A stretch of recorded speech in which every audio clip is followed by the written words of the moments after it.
ఆటోఫేగి ఒకటి మీరు చెప్పారు, కీటో డైట్, ఈ రెంటికి పొంతన ఉందా? రెండు వేరు విధానాలు వేరే గానీ రెండింటినీ కలిపి చూస్తే ఎట్లా ఉంటుంది దాని మీదే మా సెల్ హెల్త్ రీసెర్చ్ అంతా జరుగుతుంది. కార్బోహైడ్రేట్స్ తక్కువ ఇవ్వాలి, ఎందుకంటే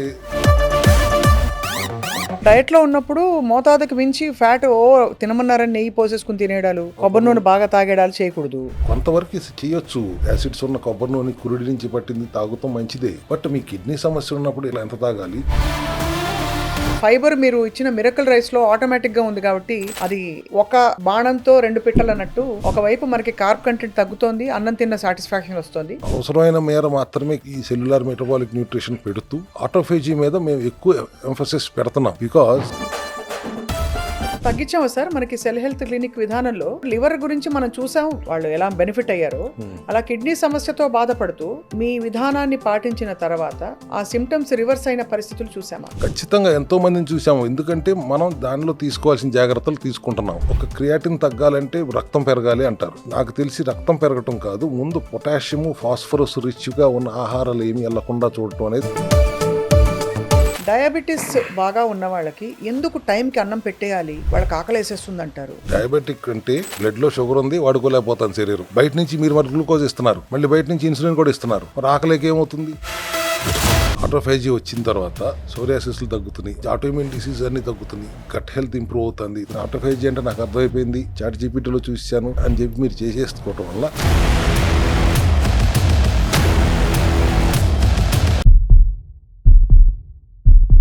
అందరికీ నమస్కారం. అసలు డయట్ ఎలా చేయాలి, ఏం తినాలి, ఎంత ప్రోటీన్ తినాలి, కార్బోహైడ్రేట్ ఎందుకు తినకూడదు, వీటిపై మాట్లాడబోతున్నాం. మన cell health expert, founder of cell health clinics, doctor Chinta Ravikumar garu is here with us again today. Sir నమస్కారం సార్. నమస్తే అమ్మా. ఎలా ఉన్నారు సార్? బాగున్నాను. మీ సెల్స్ ఎలా ఉన్నాయి? మా సెల్స్ ప్రస్తుతానికైతే పరిగెడుతున్నాయి సార్. ట్రీట్మెంట్లో ఉన్నట్టున్నారు కదా? ట్రీట్మెంట్లో ఎస్ సార్, చాలా బెనిఫిట్ అయ్యాను. చాలా ఎనర్జీ లెవెల్స్ పెరిగాయి ఫస్ట్ ఆఫ్ ఆల్. అండ్ ఇది వినే వరకు థియరిటికల్గా నాకు అర్థమైంది. ప్రాక్టికల్గా ట్రీట్మెంట్ మొదలెట్టాక I know how well I feel now. ఈ డయటింగ్ ఎంత కీలకమో నేను కూడా స్వయంగా ఎక్స్పీరియన్స్ అయ్యి చూశాను సార్. రెండు విషయాలు అడుగుతాను. ఆటోఫేగి ఒకటి మీరు చెప్పారు, అంటే సెల్స్ని ఆటోమేటిక్గా అవి డిస్ట్రాయ్ చేసుకుని బ్యాడ్ సెల్స్, అదొక విధానం. రెండోది కీటో డైట్, ఈ రెంటికి పొంతన ఉందా? రెండు వేరు విధానాలు వేరే గానీ రెండింటినీ కలిపి చూస్తే ఎట్లా ఉంటుంది అనేది దాని మీదే మా సెల్ హెల్త్ రీసెర్చ్ అంతా జరుగుతుంది గత సంవత్సరంగా. సెల్యులార్ మెటబాలిక్ న్యూట్రిషన్ అంటా నేను, కీటో డైట్ అనేది మీ పదానికి. కార్బోహైడ్రేట్స్ తక్కువ ఇవ్వాలి, ఎందుకంటే దాని గ్లూకోజ్ గా కన్వర్ట్ అవుతుంది కాబట్టి, రైట్. ఆ గ్లూకోజ్ రోగ కణాలకు ఆహారంగా మారుతుంది కాబట్టి మితంగా కార్బోహైడ్రేట్స్ ఉండేలా చూసుకోవాలి అనేది ఒక సిద్ధాంతం. టోటల్ గా గ్లూకోజ్ ని ఇన్హిబిట్ చేస్తాం వల్ల వచ్చే ప్రమాదాలు కూడా ఉన్నాయి అనేది మనం గమనించుకోవాలి. రైట్. అట్లాగే మితిమీరిన ప్రోటీన్ తినటం కూడా కరెక్ట్ కాదు, విధానం కాదు. అది కూడా యానిమల్ ప్రోటీన్ 1 kg తినేయండి, 1 కిలో తినేయండి అని చెప్పడం కూడా సరైన విధానం కాదు. మీ బరువును బట్టి ఎంత తినాలో అనేది నిర్ణయించుకోవాలి. డాక్టర్లు సజెస్ట్ చేసినట్టుగా మీరు వాడకం చేయాలి, కానీ వీడియోలు చూసేసి చేయటం అనేది అందరూ చేస్తున్న పెద్ద తప్పు నా ఉద్దేశం. అట్లాగే సాచురేటెడ్ ఫ్యాట్ కూడా 100 గ్రాములు తాగేయండి, 150 గ్రాములు తాగేయండి, తినండి అంటం కూడా ఎంతవరకు కరెక్ట్ అనేది ఒకసారి ఆలోచించుకోవాలి. కార్బోహైడ్రేట్స్ మీరు ఆపేసి ప్రోటీన్ ఎక్కువ తినటం వల్ల గ్లూకోజ్ స్పైక్స్ ఆగుతాయి ఇమీడియట్ గా. బట్ గ్లూకోజ్ స్పైక్స్ ఆగటం ఒక్కటే లక్ష్యంగా పెట్టుకోకూడదు, మిగతా శరీరం అంతా కూడా మనం అర్థం చేసుకుని దాన్ని కూడా అడ్రస్ చేయాలి కదా. అవును. ఒక సబ్జెక్ట్ లో పాస్ అయ్యి మిగతా అన్ని ఫెయిల్ అయితే కుదరదు కదా. అంతే కదా సార్. క్లాస్ మారి ఇంకో క్లాస్ కి వెళ్ళలేము కదా. అట్లాగే ఒక బ్యాలెన్స్డ్ గా కార్బోహైడ్రేట్ కూడా ఉండాలి, అది కాంప్లెక్స్ కార్బోహైడ్రేట్స్ ఉండాలి. సో దట్ ఎంతో కొంత గ్లూకోజ్ అవసరం, మన రెటీనాకైనా అవసరం, సెంట్రల్ నర్వస్ సిస్టమ్ కైనా అవసరం. ఇప్పుడు బ్లడ్ షుగర్ కూడా 100 వరకు నార్మల్ అంటున్నారు కదా, 126 వరకు డయాబెటిక్ కాదు అంటున్నారు. అవును. 126 వరకు ఎందుకు ఉండాలి షుగర్ అనేది ఒక విధానం ఉంది కదా, లేకపోతే అది నార్మల్ ఎందుకు అవుతుంది? గ్లూకోజ్ ఉండాలి అనే కదా అర్థం. అంతే కదా సార్. సో దానికి అనుగుణంగా మన కార్బోహైడ్రేట్స్ లెవెల్స్ కూడా మనం అడ్రస్ చేయాలి, మేనేజ్ చేసుకోవాలి. కానీ 100% ఇన్హిబిట్ చేయండి గ్లూకోజ్ ని అనేది ఎంతవరకు కరెక్ట్ అనేది ఇంకొకసారి పునరాలోచించుకోవాలి అందరూ. సో డయట్ లో ఉన్నప్పుడు మోతాదుకు మించి ఫ్యాట్ తినమన్నారని నెయ్యి పోసేసుకుని తినేడాలు, కొబ్బరి నూనె బాగా తాగేడాలు చేయకూడదు. కొంతవరకు చేయొచ్చు. మోనోలారిక్ యాసిడ్స్ ఉన్న కొబ్బరి నూనె కురుడి నుంచి పట్టింది తాగుతాం మంచిదే, బట్ మీ కిడ్నీ సమస్య ఉన్నప్పుడు ఎట్లా ఎంత తాగాలి, లివర్ సమస్య ఉన్నప్పుడు ఎంత తాగాలి, ఆ బేరీజ్ వేసుకుంటూ లిపిడ్స్, మీరు గ్లూకోజ్ తగ్గుతాం కాదు, లిపిడ్స్ పెరిగిపోతాయి, ఇన్ఫ్లమేషన్ పెరిగిపోతుంది, గట్ డిస్బయోసిస్ అవుతుంది, గట్ హెల్త్ ప్రాబ్లం వస్తుంది. వీటన్నిటిని దృష్టిలో పెట్టుకుని మనం నిర్ణయించాలి. కానీ అందరినీ ఒకే గాడిని కట్టేసి మీరు 100 గ్రాములు తాగేయండి, అంటం కరెక్ట్ కాదు అనేది నా ఉద్దేశం, నేను చెప్తుందని వెనకమాల. అట్లాగే గ్లూకోజ్ పూర్తిగా తీసేయండి అంటాం కంటే కాంప్లెక్స్ కార్బ్స్ వాడండి. న్యాచురోపతిలో మొదటి రోజు నుంచి చెప్తానే వస్తారు మాకు.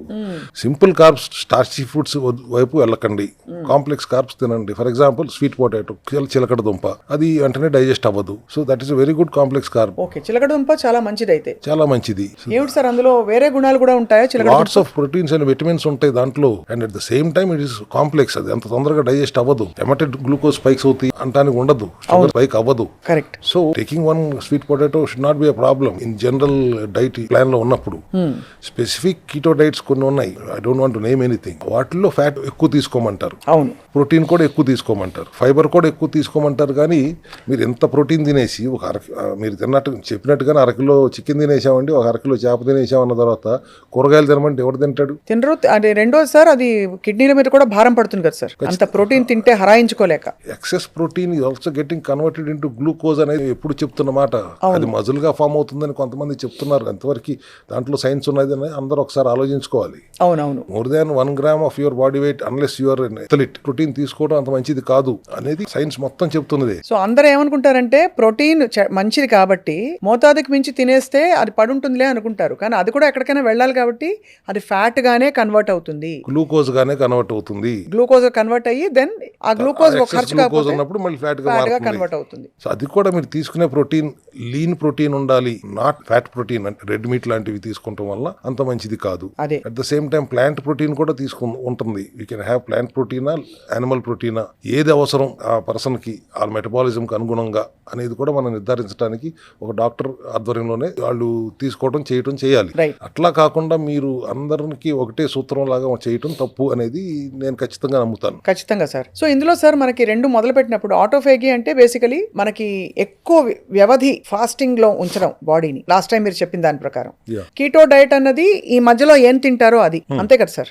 తినేటప్పుడు ఏం తినాలన్నది మీరు కీటో డైట్ కి మూలాలు చెప్తున్నారు, దాని foundation. Don't eat too much protein, ఎంత మోతాదు ఉందో అంతే తినాలి. ఫ్యాట్ కూడా అడ్డదిడ్డంగా తినకూడదు. కార్బోహైడ్రేట్స్ కూడా హెల్దీ కార్బ్స్ ఉంటాయి, కాంప్లెక్స్ కార్బ్స్ ఉంటాయి, వాటిని తినొచ్చు. ఇవన్నీ బ్యాలెన్స్ చేసుకుని మీ బాడీకి ఏది తగ్గుతుందో డాక్టరే చెప్తారు. అంతే. మీ మెటబాలిజం చూసి దాన్ని బట్టి మీ బ్లడ్ టెస్టులను కూడా చూసిన తర్వాత దానికి అనుగుణమైన ఆహార విధానం చెప్తాం. దాన్ని స్ట్రిక్ట్ గా మీరు పాటించాలనేది ఎప్పటి నుంచో వస్తున్న విధానం. దాంట్లో ఉన్న మైనస్లు ఏంటో చూసుకుని వాటిని కరెక్ట్ చేసుకుంటూ సెల్యులార్ మెటబాలిక్ న్యూట్రిషన్ అని ఇప్పుడు మన సెల్ హెల్త్ క్లినిక్ లో చేస్తున్నాం. ఫ్యాట్ ని కూడా మోతాదులోనే ఉంచి, ప్రోటీన్ కూడా బ్యాలెన్స్డ్ గా ఉంచి, లీన్ ప్రోటీన్ అడ్వైస్ చేస్తూ, అవసరమైతే ప్లాంట్ ప్రోటీన్ అడ్వైస్ చేస్తూ, ఫైబర్ మీద ఎక్కువ దృష్టి పెట్టి స్ట్రెస్ చేసి చేస్తున్నప్పుడు your gut will be happy. Ultimately, your gut health is the master switch for everything. అది నాకు యాక్చువల్లీ అర్థమైంది సార్. ఎప్పుడైతే ఫైబర్ ని పెంచామో డైట్ లో, గట్ హెల్త్ ఇష్యూస్ చాలా వరకు తగ్గిపోయాయి. అంటే ఇది వరకు ఆ బర్నింగ్, తర్వాత ఒక విధమైన డిస్పెప్సియా, లేదు ఏదైనా ఒక బ్లోటింగ్ లాగా ఉన్న ఫీలింగ్ అంతా పోయింది ఎప్పటి నుంచి ఫైబర్ పెంచిన తర్వాత. అండ్ ఈ ఫైబర్ మీరు ఇచ్చిన మిరకల్ రైస్ లో ఆటోమేటిక్ గా ఉంది కాబట్టి అది ఒక బాణంతో రెండు పిట్టలు అన్నట్టు, ఒకవైపు మనకి కార్బ్ కంటెంట్ తగ్గుతోంది, అన్నం తిన్న సాటిస్ఫాక్షన్ వస్తుంది, దాంతో పాటు మీరు చెప్పినట్టు ఫైబర్ కూడా వస్తుంది కొంత. బట్ ఒక చిన్న ప్రాబ్లం ఏంటంటే సెల్యులార్ మెటబాలిక్ న్యూట్రిషన్ లో కానీ ఇంకే కీటో డైట్ లో అయినా కానీ సెల్ రిపేర్ కావాల్సిన సమయం మనం ఇస్తున్నామా లేదా అనేది ఒకటే మనం ఆలోచించుకోవాలి. ఎందుకంటే కంటిన్యూస్ గా మీరు తింటూనే ఉండండి. అవసరమైన చోట కొన్ని క్రానిక్ ఎలిమెంట్స్ ఉన్నప్పుడు మీరు బరువు తగ్గకూడదు, తింటూనే ఉండాలి అని చెప్పినప్పుడు we don't give time to the body. ఆ రిపేర్ చేసుకునే టైం దానికి ఉండట్లేదు. అట్ ద సేమ్ టైం ఎక్కువ మోతాదులో యానిమల్ ప్రోటీన్ తినడం వల్ల you are deviating from the circadian based pair window, అది కూడా అవ్వట్లేదు. అందుకని అవసరమైన మేర మాత్రమే ఈ సెల్యులార్ మెటబాలిక్ న్యూట్రిషన్ పెడుతూ ఆటోఫేజీ మీద మేము ఎక్కువ ఎంఫసిస్ పెడుతున్నాం. బికాస్ 100 సంవత్సరాలు బ్రతకాలంటే అదృష్టం ఉండాలి అంటారు. 100 సంవత్సరాలు బ్రతకాలంటే ఏ మ్యాజిక్ పిల్ వేసుకోవాలి, ఎంత కాస్ట్లీ రిచ్ ఫుడ్ తినాలి అని ఆలోచిస్తారు. 100 సంవత్సరాలు బ్రతకటం కాదు సైన్స్ ఏం చెప్తాంది, ఎంతకాలం బ్రతకటం కాదు ఎలా బ్రతకాలి అనేది చెప్తాంది దాని ఉద్దేశం. ఎక్కువ తింటూ, ఎప్పుడు పడితే అప్పుడు తింటూ, ఏది పడితే అది తింటూ, సరైన నిద్ర లేకుండా బాడీ మీద లాట్స్ ఆఫ్ ప్రెషర్ పెట్టేసి శరీరానికి చేస్తే సెల్స్ అలిసిపోతాయి. అలిసిపోయే స్థితిలో ముసలితనం మొదలవుతుంది. కంటిన్యూస్ గా అదే చేస్తాం, వృద్ధాప్యం అడ్వాన్స్ అయిపోతుంది. అవును, కరెక్టే సార్. సో నోబెల్ ప్రైజ్ గ్రహీతలు 3 సైంటిస్టులు తేల్చి చెప్పింది ఏంటంటే వృద్ధాప్యాన్ని మనం స్లో చేయొచ్చు, కాస్ట్లీ మందులతో కాదు, ఆహార మార్పులతో, అలవాట్ల మార్పులతో. Add decades to your life అన్నారు ఆయన. Through this mechanism which I'm going to tell now. And anti ageing mechanism, not only living longer, living better mechanism అన్నారు, సెల్యులార్ గార్బేజ్ డిస్పోజింగ్ మెకానిజం అన్నారు. సెల్స్ ఇది ఒక ఫ్యాక్టరీ, ఆ ఫ్యాక్టరీలో continuous గా వర్కర్లు పనిచేస్తుంటే ఆ ఫ్యాక్టరీ మెయింటెనెన్స్ చేయడానికి టైం ఎక్కడ ఉంటుంది? సో హితమైనది తినండి, మితంగా తినండి, 70% 80% ఫిల్ అయ్యేటట్టే తినండి, కొంత ఖాళీ ఉంచండి. సో దట్ నైట్ షిఫ్ట్ లో వర్కర్స్ పనిచేయకుండా బాడీని సెల్స్ ని రిపేర్ మోడ్ లోకి తీసుకెళ్తే అవి యంగ్ గా ఉంటాయి. అదే మెకానిజం. చాలా లాజికల్ గా ఉంది సార్ ఇది. ఈ మెకానిజం పేరే ఆటోఫాజీ. సెల్ఫ్ ఈటింగ్ అన్నారు. ఆటో అంటే సెల్ఫ్, ఈటింగ్, ఫాజీ అంటే ఈటింగ్ అంటారు. జపనీస్ సైంటిస్ట్ కనిపెట్టిన 2016లో నోబెల్ ప్రైజ్ ఇచ్చిన ఆయన చెప్పింది అక్కడ జపాన్ లో ఉన్న కల్చర్ ప్రకారం తినే ఆహారాలు బేస్ చేసుకుని ఆయన అది కనిపెట్టి చెప్పారు. Fast for at least 18 hours. Initially 24 గంటల నుంచి 36 గంటలు వాటర్ ఫాస్టింగ్ లో ఉండండి, తర్వాత 18 గంటలు ఫాస్టింగ్ లో ఉండండి, నిదానంగా 16 గంటలు ఫాస్టింగ్ లోకి రండి, ఒక 3 నెలలు 4 నెలలు అయిన తర్వాత 14 గంటల ఫాస్టింగ్ లోకి వచ్చేయండి, ఒక 10 hours విండో, ఈటింగ్ విండో కని మార్చుకోండి అని ఆయన నిర్దేశించిన విధానం అది. దాంట్లో మనం అన్వయించుకోవాల్సింది, మన ఆంధ్రీకరించుకోవాల్సింది, ఇండియనైజ్ చేసుకోవాలి మన ఇక్కడున్న ఆహార అలవాట్లు బట్టి. We have to integrate that autophagy into our protocol. So cell health లో మేము చేస్తున్న ప్రోటోకాల్ కూడా దాన్ని రీసెర్చ్ చేసి how to bring that eating window into our style of eating అంటే విత్ బ్యాలెన్స్డ్ మీల్ అన్నది పాయింట్ అక్కడ. అప్పుడు మేము the same cellular metabolic nutrition, ఈ ప్రోటీన్ బ్యాలెన్స్డ్ గా, కాంప్లెక్స్ కార్బ్స్ తో, లిమిటెడ్ ఫ్యాట్ తో, హై ఫైబర్ తో ఉన్న ఆహారాన్ని ఈ 8 hours విండోలోనూ, 6 hours విండోలోను, 10 hours విండోలోను తీసుకొచ్చి పెడతానికి ప్రయత్నం ఫస్ట్ చేశాం. అది ఖచ్చితంగా చాలా బాగా వర్క్ అవుతుంది. ఎందుకంటే ఒకటి, you are allowing the healthy cells to eat the dead cells and at the same time mal function cells కూడా బ్రేక్ డౌన్ చేసి అయ్యే కాంపోనెంట్స్ వాడి, అయ్యే స్పేర్ పార్ట్లు వాడి మళ్ళీ కొత్త సెల్స్ తయారవడానికి దోహదపడుతున్నాయి. అట్ ద సేమ్ టైం ఇవి చేస్తున్న క్రమంలో మనం కూడా వాటికి ఏమి మాల్ ఫంక్షనింగ్ సెల్కి ఆహారం ఇవ్వకుండా వాటిని పస్తు పెడతాం. ఇటు పక్క నుంచి మన ఆహార విధానంలో కూడా ఉండటం వల్ల ఒకటి liver friendly autophagy, kidney friendly autophagy, పెద్దవాళ్ళకి సెన్సిబుల్ ఫాస్టింగ్ ఆటోఫేజీ, అందరినీ ఒకే గైడ్ కట్, ఇట్లా రకరకాలుగా విభజించాం సెల్ హెల్త్ క్లినిక్ లో. కిడ్నీ ప్రాబ్లమ్ తో వచ్చిన వాళ్ళకి అదే ప్రిస్క్రిప్షన్ ఇవ్వలేరు. ఎట్లా ఇస్తాం? వాళ్ళకి kidney is not properly filtering, creatinine ని ఫిల్టర్ చేయలేకపోతాను, మలినాల్ని తీసేయలేకపోతుంది కిడ్నీ. అట్లా వదిలేస్తే వాళ్ళు డయాలసిస్ లోకి వెళ్తున్నారు.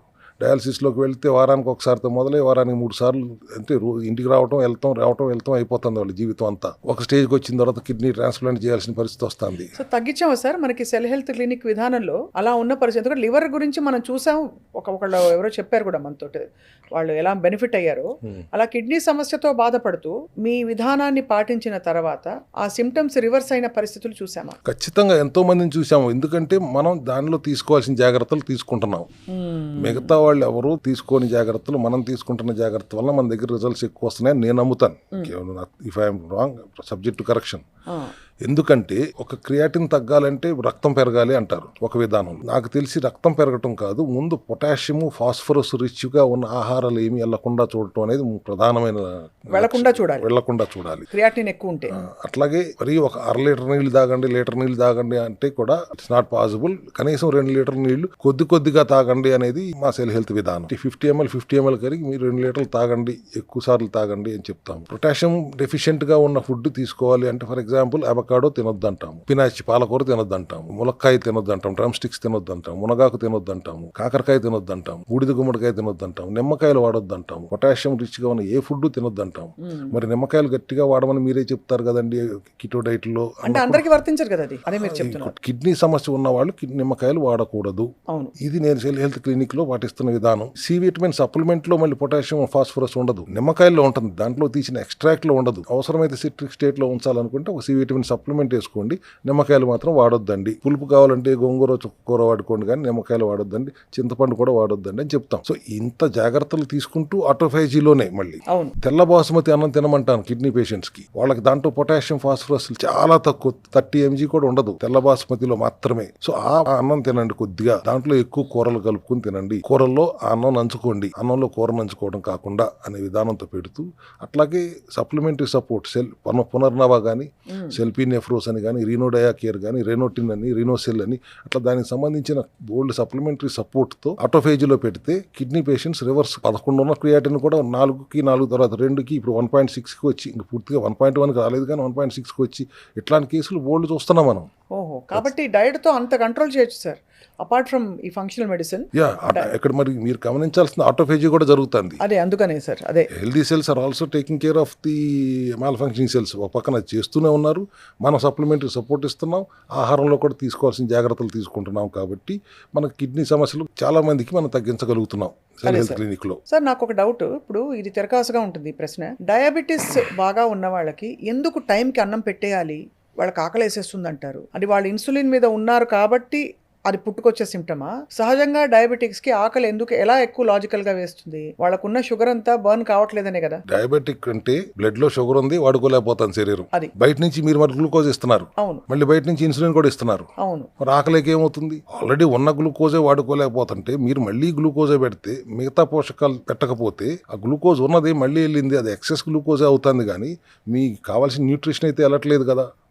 అండ్ పైపెచ్చు మీరు ఇన్సులిన్ ఇస్తున్నారు, ఆకలి వేయకుండా ఉండదు. డయాబెటిక్ మీరు గ్లూకోజ్ ఎందుకు ఇస్తున్నారు బయట నుంచి అనేది నాకు ఇప్పటికీ అర్థం కాని ప్రశ్న. కొద్ది రోజుల పాటు గ్లూకోజ్ ఇవ్వడం ఆపేస్తే నష్టం ఏమిటి ఆహారంలో? అంటే వాళ్ళు తట్టుకోగలుగుతారా సార్? శరీరంలో గ్లూకోజ్ ఉంది కదమ్మా, ఇదర్ గ్లూకోజ్ రూపంలో రక్తంలో ఉంది, లేదు ఫ్యాట్ గా కన్వర్ట్ అయ్యి ట్రైగ్లిజరైడ్స్ గా కన్వర్ట్ అయ్యి అడిపోస్ టిష్యూస్ లో స్టోర్ అయ్యి ఉంది, లివరే చేసింది. ప్యాంక్రియాస్ లో ఉన్న బీటా సెల్స్ ఎట్లయితే ఇన్సులిన్ తయారు చేసి గ్లూకోజ్ ని సెల్స్ లో నింపిందో, లివర్ కి చెప్పి ట్రైగ్లిజరైడ్స్ గా మార్చిందో, మళ్ళీ అదే ప్యాంక్రియాస్ గ్లూకాగాన్ అని ఇంకో హార్మోన్ తయారు చేసి ఆ ట్రైగ్లిజరైడ్స్ ని ఫ్యాటీ యాసిడ్స్ గా బ్రేక్ డౌన్ చేస్తే లివర్ మళ్ళీ గ్లూకోనియోజెనిసిస్ అనే ప్రక్రియ ద్వారా దాన్ని మళ్ళీ గ్లూకోజ్ గానే మార్చి సెల్స్ కి ఇస్తుంది. అవును, అవన్నీ ఖాళీ అయ్యే వరకు మీరు బయట నుంచి గ్లూకోజ్ ఇవ్వక్కర్లేదు కదా.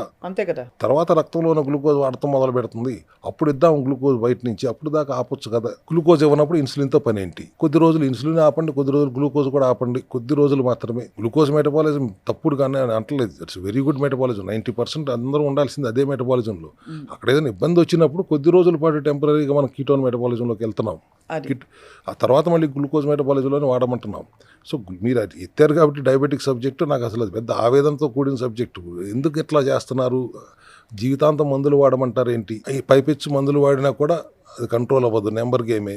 11.5 ఉందా, 8.5 ఉందా, ఈ మధ్యలో ఉంటుంది HbA1c, ఆ నెంబర్ చూస్తారు అంతే. ఒక వ్యక్తి అడిగిన ప్రశ్న సార్, వాళ్ళకి 11.8 ఉన్న ఈ డయాబెటీస్ HbA1c అది 5.8కి వచ్చింది, మన దగ్గరే వచ్చింది కదా. అది వచ్చిన తర్వాత ఇది మెయింటైన్ చేయాలా, ఇదే డైట్ మెయింటైన్ చేయాలా, అంటే అది ఎప్పటికీ ఇలాగే తినాలా, మామూలుగా కొంచెం దాన్ని పెంచుకోవడం చేంజ్ చేసుకోవడం జరుగుతుందా అన్నది వాళ్ళ ప్రశ్న. మంచి ప్రశ్నే, కానీ నేను చెప్పింది వేరు, మీరు చెప్పింది వేరు అయి ఉంటుంది. నేను చెప్పింది అసలు ఏ డైట్ చేయకుండా నా సప్లిమెంట్లు మాత్రమే వాడి 11.5 నుంచి 5.5కి వచ్చారు. టెస్ట్ మనీలు కూడా మీ దగ్గర చూపించాను. అట్లా కాకుండా డైట్ చేస్తూ, అంటే ఆహారంలో గ్లూకోజ్ వెళ్ళనివ్వకుండా చూస్తూ గనక మనం రివర్స్ చేయగలిగితే తర్వాత మళ్ళీ రాదా అని ప్రశ్న ఖచ్చితంగా రాదు. మీరు విచక్షణతో తింటే, విచ్చలవిడిగా తినకుండా, పైపెచ్చు ఎప్పటికప్పుడు మెయింటెనెన్స్ చేసుకోవాలనే కదా నేను ఎప్పుడు చెప్పేది. 6 నెలలకు ఒకసారి ఒక 21 రోజులు మెయింటైన్ చేసుకో, మళ్ళీ గ్లూకోజ్ లేని ఆహారం కొద్ది రోజులు పాటించండి. సంవత్సరానికి ఒక మండలం రోజులే కదా నేను ఎప్పుడు చెప్పేది. గ్లూకోజ్ లేని ఆహారం పెట్టండి, కావాల్సిన సప్లిమెంటరీ సపోర్ట్ ఇవ్వండి, బాడీని డీటాక్స్ చేయండి. ఈ విధంగా ఉంటే మళ్ళీ ఎప్పటికీ షుగర్ వచ్చే అవకాశం లేదు అనేది మా విధానం. అదే అర్థమైంది సార్. అయితే ఇప్పుడు మొత్తానికి అంటే ఈ డయాబెటీస్ ప్రస్తావన ఎందుకు వచ్చిందంటే సార్, ఎలా అయితే కిడ్నీస్ పేషెంట్లకి ఆటోఫేగి డిఫరెంట్గా ఉంటుంది, మీరు ఇచ్చే ప్రిస్క్రిప్షన్ ఆఫ్ డయట్ డిఫరెంట్గా ఉంటుంది, తెల్ల బాస్మతి రైస్ తినమని చెప్తారు. అలాగా డయాబెటీస్ పేషెంట్స్ కూడా ఆబ్వియస్లీ వాళ్ళ కీటో డయట్ కావచ్చు, లేదు ఈ ఆటోఫేగి కావచ్చు, కస్టమైజ్ అయ్యి ఉంటుంది వాళ్ళ సిమ్టమ్స్ ప్రకారం. కాబట్టి డైట్ బ్లైండ్ గా చేసేదైతే కాదు, డాక్టర్ సంప్రదింపు లేకుండా చేస్తే మెడనొప్పికి మందేస్తే మోకాలు నొప్పి వచ్చినట్టు వేరే సమస్యలు పుట్టుకొస్తాయి. Autophagy is very good and no doubt about it. Cell health లో చేస్తున్న autophagy is totally different from what general గా అందరూ అనుకునే ఆటోఫేజీ. అవును.